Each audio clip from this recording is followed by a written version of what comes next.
Será que a vida que você tem hoje você escolheu ou você apenas se adaptou a ela? Bem-vindos ao Quer Refletir, um podcast onde duas psicólogas, eu, Letícia Marques, e eu, Carol Alves, abordamos temas sobre cuidado, desejo, escuta e reflexões sobre a vida. Quer refletir com a gente? Vamos juntos imaginar um cenário de uma pessoa que tem a vida teoricamente considerada ali um case de sucesso. Uma pessoa que tem a vida profissional, a vida amorosa, a vida pessoal, num contexto geral mesmo, muito boa, satisfatória, mas por alguma razão ainda desconhecida, é como se faltasse aquela pecinha para completar o quebra-cabeça.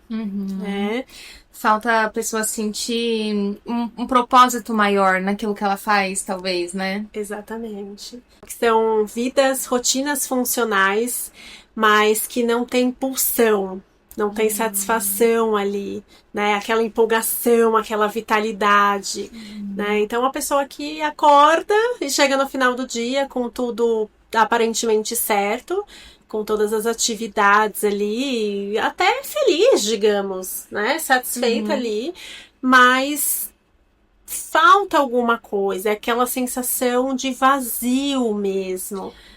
E é delicado porque muitas vezes essa pessoa chega no consultório se sentindo ingrata com a vida, né? Se sentindo culpada por estar tendo alguma questão, alguma crise, alguma ansiedade, alguma depressão, por ter uma vida que ela julga ser perfeita, porque é o que a sociedade impõe como um padrão de vida feliz, né? Então essa pessoa chega se culpando. Por que eu tenho tudo e tô me sentindo assim?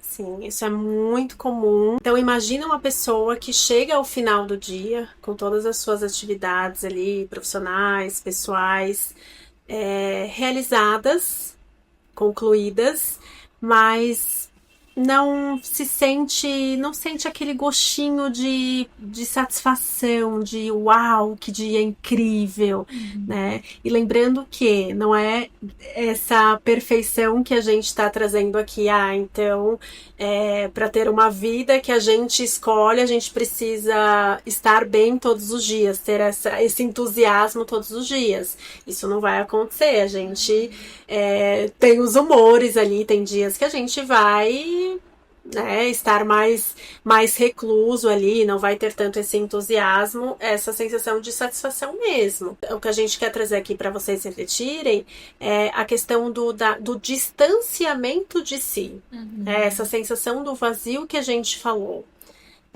Porque socialmente falando é uma pessoa que está adequada, até a questão da ingratidão que você falou, né, Lê? Como assim? Você tem tudo, tá tudo funcionando, e por que você tá triste? Por que você tá angustiada? Né? Então, a importância do autoconhecimento, de conhecer a sua história, de permitir se escutar, e acho que aqui a associação livre entra muito bem, que é o que a gente se propõe na clínica também, né, Lê? Porque você tá dentro desse distanciamento, mas você vai chegar na clínica e você não sabe exatamente. Você não vai conseguir falar, eu estou me sentindo assim porque eu acho que seja por isso, tá? É um campo desconhecido ainda, né? Por isso essa desconexão. E muitas vezes a pessoa chegou onde ela tá hoje porque ela foi fazendo escolhas segundo o que traria para ela uma aprovação do externo. Né, uma aprovação da família, uma aprovação dos amigos, uma aprovação da sociedade. Mas ela nunca parou para se perguntar se aquilo é o que fazia sentido para ela na vida dela. Se aquilo tá coerente com os desejos dela.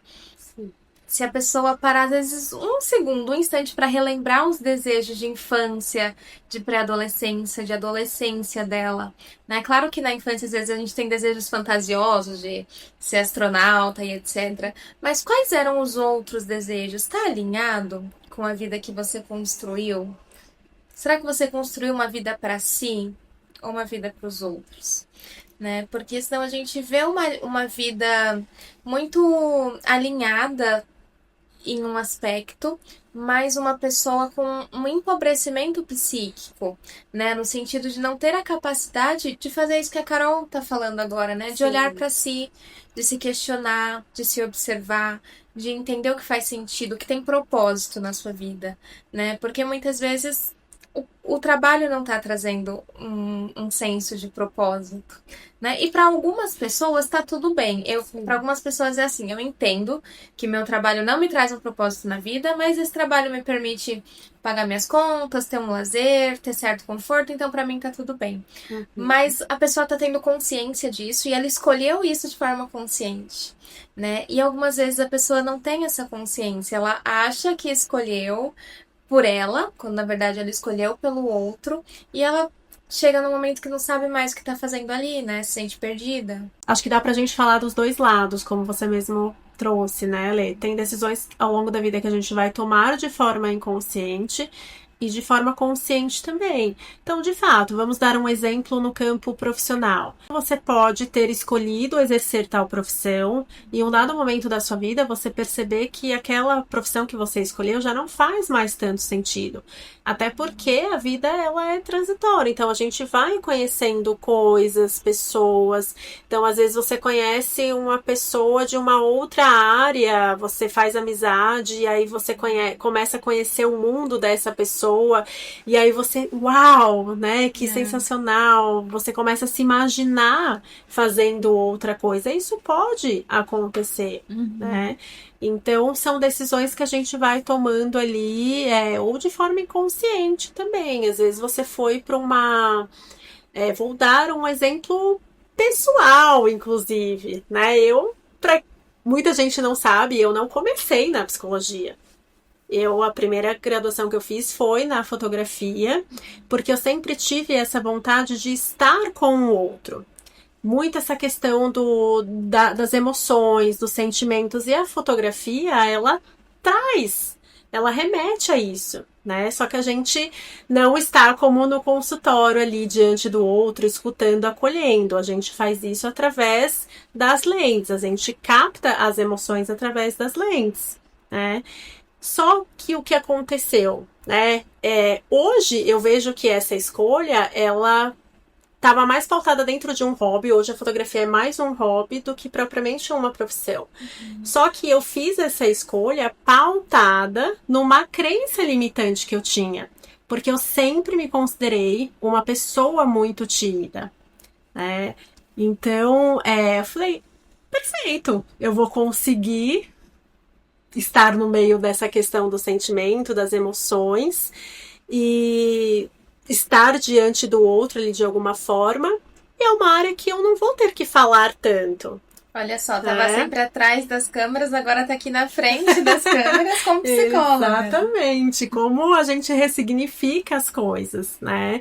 Então foi uma decisão totalmente que hoje, claro, né, eu tenho essa percepção de que foi uma decisão inconsciente. Qual era a sua crença limitante, cara? Da timidez. Eu não acreditava que eu teria capacidade de estar ali me comunicando diretamente com o outro. Claro que tinha o direcionamento, né, de poses e tudo mais, mas eu não tinha essa percepção. Eu vi essa profissão como algo, eu vou ter um contato, vou ter que me comunicar, mas de uma forma muito enxugada, né? Diferente da visão que eu tinha da psicologia. Então, quando a gente faz, né, aquelas listinhas que acho que muita gente já fez, quais profissões, né, eu gostaria de exercer, sempre foi a fotografia e a psicologia, sempre ficou entre as duas. E aí eu fui me direcionando, possivelmente, com base nessas crenças, né, as duas eu sentia que eu ia lidar ali com o outro, na parte dessa questão até dentro de uma sensibilidade que a fotografia tem, né, e a psicologia também, mas eu escolhi a fotografia porque era algo que eu sentia que eu ia ter que lidar menos com o outro ali diretamente, me comunicar menos, né, não necessariamente, mas eu tinha essa percepção.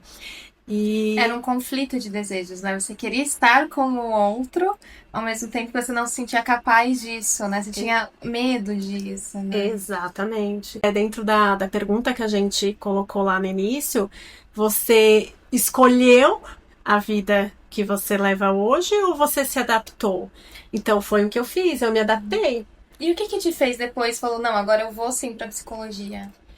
Eu sentia esse vazio, que acho que a gente falou um pouquinho aqui. Sim. Eu também tinha um trabalho que eu amava, eu adorava a dinâmica que era uma empresa muito, muito bacana, as pessoas, fiz grandes amizades, mas eu sentia, chegava no final do dia, eu sentia que tinha alguma coisa ali que faltava, é aquela pecinha que eu até comentei no início, não encaixava, falta alguma coisa, por quê? Né? Era um trabalho que me proporcionava várias coisas, até que você falou, né, de sustento e tudo mais. Só que eu sentia que eu precisava ir além, Um senso né? de realização e de propósito maior, né? Exatamente Você sentia isso. que a sua capacidade ali estava limitada. Do Exatamente todo o seu isso. potencial, né? Exatamente isso. E aí o autoconhecimento foi me trazendo essa consciência, Legal. né? E hoje essa psicóloga brilhante aqui na nossa frente. Assim, gente, foi uma realização incrível na minha vida, assim, né? E é exatamente essa provocação que a gente está tentando levar para o outro aqui, né? Porque muitas vezes a gente deixa de escolher algo por uma crença limitante, por uma limitação emocional, financeira também, pode ser inúmeras coisas, né? Inclusive, o curso de psicologia é um curso que muitas pessoas fazem mais tarde na vida, que gostaria de ter feito como primeira graduação e por diversos motivos, esses que a Carol citou agora, não fizeram. E aí lá na frente sentem isso e falam, não, era a psicologia mesmo que eu queria, então agora eu vou fazer. E na Sim. graduação de psicologia a gente vê pessoas de todas as idades. Desde Sim. pessoas de 17 anos que acabaram de sair do ensino médio até pessoas de 60 anos, por exemplo. A gente vê que estão indo atrás de fazer o que faz sentido pra si na vida, né? Sim, e faz toda a diferença, né? E não é errado a gente fazer essa transição. Aqui a gente está dando um exemplo profissional, mas acho que isso vale para todas as áreas, né? E a vida ela começa a ter um gostinho diferente, né? Só que aí é entender, a gente precisa se escutar, a gente precisa entender. Eu também, quando eu senti esse vazio, eu não consegui nomear no primeiro momento ali que, é porque eu tô em outra profissão, é porque eu quero a psicologia.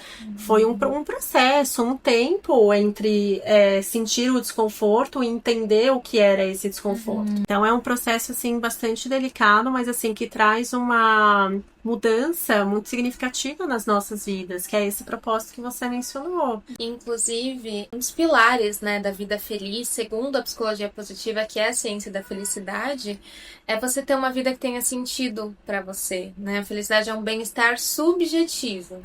Subjetivo é tudo aquilo que é único para você. Então, o que te causa bem-estar, né? A sociedade, a mídia tenta estabelecer o que vai ser isso, mas você tem que encontrar por si próprio. Né? O que te traz um senso de propósito, um senso de realização em todos os campos da sua vida, não só no campo profissional. E conseguir viver desse propósito é muito gostoso, né, Lê? Assim, só que a gente sabe, colocando os pés no chão, que muitas vezes a gente não consegue exercer isso num primeiro momento. Acho que vai depender de vários fatores, como aconteceu no meu caso. Eu não foi por uma crença limitante ali, uma decisão inconsciente, mas tem muitas pessoas que deixam de viver o propósito no primeiro momento ali por outros fatores. Pode ser um fator, uma limitação financeira, né? Então, às vezes, você não vai conseguir bancar a faculdade que você realmente quer, né? Tem um tempo ali para passar numa faculdade pública. Então, assim, são N questões, né? Leva um tempo. Só que aí é que tá a grande questão também muito importante de refletir, porque às vezes a gente não consegue, consciente ou inconsciente, viver desse propósito, mas muitas pessoas continuam no propósito errado. Por quê? Né? Aí também acho que a gente tem vários fatores.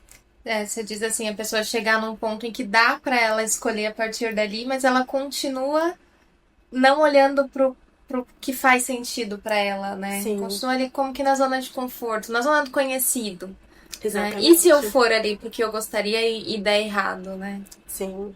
Um grande, pelo menos que eu vejo na clínica, né, de experiência mesmo, pessoas que passam, né, por essa questão emocional, trazem a questão do medo. O medo da mudança. Tá, mas eu fiquei tanto tempo fazendo tal coisa e agora, a essa altura, fazer essa mudança, fazer essa transição, pode ser de carreira, mas outras coisas também. Então, o medo do desconhecido ali, o medo da opinião do outro, o que o outro vai pensar sobre isso, né? A sensação de fracasso, né? Então, eu fiquei tantos anos e mudar agora, então não deu certo, eu sou uma fracassada, começar tudo de novo do zero. E de novo, né? Tanto o sucesso como algo estabelecido pela sociedade, quanto esse fracasso também como algo estabelecido pela sociedade, Sim, né? Mas o que é sucesso e fracasso para você? Para algumas pessoas vem essa sensação de vazio porque elas sentem que estão fracassando na vida por não estar fazendo algo que as pulsiona, né? Que as dá vontade de fazer, que ela sente realização e propósito naquilo que ela tá fazendo. Para algumas pessoas, isso é fracasso, mesmo que esteja ganhando muito bem. e hoje em dia tem acontecido muito isso, ainda mais com essa onda das redes sociais. Tem muitas pessoas largando carreiras públicas, né? Para viver das redes, né? Da internet, A né? pessoa já tem um público, né? E leva esse público para outro lugar onde ela faz o que ela se sente mais motivada a fazer ali, né? Exatamente. Ou não também, começar literalmente do zero ali, né? Também Então, assim, é algo que vai exigir coragem, né? Acho que tem todo um processo tempo, de dedicação, né? fortalecimento, né? Exatamente, de ressignificar as próprias crenças e essa questão do outro também, a validação do outro, né? Então, assim, que absurdo, imagina, né? Você vai largar tudo para trás, para, né, para viver de internet, por exemplo, ou qualquer outra área. Eu, no meu caso, por exemplo, mas você vai largar a fotografia, já ficou tantos anos e vai para outra área agora, qual o sentido? Não, talvez não faça sentido para o outro, para quem está de fora e já tem todo o cenário montado ali, mas para quem está vivendo é completamente diferente, né? Você entendeu que faz sentido para você, né? Porque quando você vive uma vida que faz sentido para você, que está alinhada com quem você é, com os seus ideais, com seus princípios, você está vivendo uma vida que vale a pena ser vivida. Uma vida Sim, que te deixa feliz. exatamente, porque você pode escolher dar continuidade, tudo bem. Não vou viver o meu propósito, né? É Não uma este, pelo escolha menos, é também, uma né? escolha. Mas que a pessoa precisa Exatamente. sustentar essa escolha. E essa sustentação que você traz, Lê, é muito importante, porque você vai ter que lidar de um jeito ou de outro. Se você escolhe dar continuidade naquilo que você já tem, você vai ter que sustentar e sustentar esse vazio, né? Para viver o melhor possível ali, ter qualidade, ou se desafiar, porque tudo é um risco. A primeira escolha também foi um risco, Exato. né? Você também não tinha nenhuma garantia ali. Eu não tinha garantias que a fotografia também ia dar certo, né? Então, são as percepções que a gente vai colocando ali, mas é um risco. Tudo é um risco, toda escolha, né? E a E gente faz renúncias, né? Foi o que eu fiz. exato. É o que eu ia dizer, né? Aquela frase, toda escolha é uma renúncia, né? Tudo que a gente escolhe, a gente tá abrindo mão de outra coisa. Sim, E aí tem que colocar na balança o que que vai pesar mais, né? As coisas que eu tô abrindo mão por não escolher ou as coisas que eu tô abrindo mão por escolher. Algo vai ficar de fora, né? Não dá pra ter tudo. Então você tem que ver o que faz mais sentido pra você, né? O que faz sentido renunciar nesse momento. é claro que toda transição é delicada, né? mas é você, você não precisa, então eu descobri que eu não quero mais isso e quero outra coisa. Então amanhã você já São preparar, fazer toda a processos, né? mudança. São processos, né? Se programar, se E planejar. acontece também, Carol, da pessoa começar a sentir esse vazio, mas ela sabe que ela não quer mais. Falando aqui da vida profissional, né? A pessoa sabe que ela não quer mais aquilo, mas ela não sabe o que ela quer. Ela se sente perdida num limbo ali. Acontece O também. que que eu vou fazer agora? E nesses casos? Acontece também. Eu acho que entra a questão do autoconhecimento também, Exato. né? Eu acho que esse ato de você falar, né? Ou a associação livre mesmo na terapia e o Uhum. profissional vai ter todo o manejo ali de tentar é, fazer você conhecer você mesma, né? Coisas que você por si só desconhece também, E né? acho importante entender, né, que não vai ter a virada de chave. Tipo, nossa, eu me conheci, então agora eu sei que é isso que eu quero. Não vai ter essa virada de chave. Às vezes você vai precisar testar, né? Pra entender o que que te faz sentir mais, né? O que que te faz sentir menos, o que que faz sentido pra você. E a terapia permite isso de algum modo. Você vai se colocar ali no processo de se escutar e vou dar o exemplo de pessoas que estão já dentro de um processo terapêutico, em uma outra, né, não necessariamente dentro disso que a gente está abordando. Mas chega no dia da sessão e fala, hoje eu não tenho nada para falar. Acontece muito. Né? E aí, normalmente, são as sessões que mais rende, né? Exato. Não como uma regra também, mas só para simbolizar esse medo, né? Essa angústia de ir para a sessão e não com a sensação de que não tem nada a ser dito. É o Não, que vai acontecer. não precisa ter tudo planejado, né? Na sessão e na vida. Né? Às vezes você vai Exatamente. chegar na sessão que você não planejou o que você ia falar, porque não precisa planejar o que vai falar, e aí vão Sim. surgir coisas importantes. Aí de encontrar isso que a gente está conversando aqui, que você trouxe. Quando a pessoa não sabe o que ela quer, né? Quando realmente tá uma névoa ali, não se passa nada. Eu ainda tinha um resguardo ali, né? Eu tinha a psicologia em mente, né? E trouxe isso mais recente para o meu processo de autoconhecimento. Mas e quando a pessoa não tem essa segunda opção, digamos assim, uma hipótese do Ainda que não tem possa nada em ser mente, né? exatamente? Ela vai É se algo. descobrindo, né? Exatamente. Ela vai falando ali, dentro desse falar, igual da sessão, não tenho nada para falar e acaba, né? E não quer que a sessão tenha fim, né? Vai Exato. acontecer da mesma forma. Então, acho que foi um modo de simbolizar, assim, exatamente como vai acontecer, né? De uma Exato. forma espontânea, de uma forma natural. Né? Uhum. Sem autocobrança ali, eu preciso entender o que eu quero, né? Ficar aquela angústia, mas o que eu quero, o que tá faltando, o que tá faltando e é algo que vai ser descoberto ali no decorrer. Então, às vezes, uma vivência que você vai compartilhar, nossa, ontem eu fui em tal lugar e foi isso e foi aquilo, e aí do nada, nossa, me imagina eu fazendo aquilo, que incrível que seria. E nessa você descobriu uma nova profissão, um Se novo permitir, gosto, né? enfim, Viver coisas exatamente. novas. Respeitar a espontaneidade, né? O tempo de cada coisa, né? Se permita viver uma vida que vale a pena ser vivida. E aí, conseguiu refletir se você vive uma vida que você escolheu ou uma vida que você apenas se adaptou a ela? Conta pra gente nos comentários. Curte, compartilha e espero vocês pro próximo Quer Refletir. Um beijo e até lá! Até lá, tchau, tchau.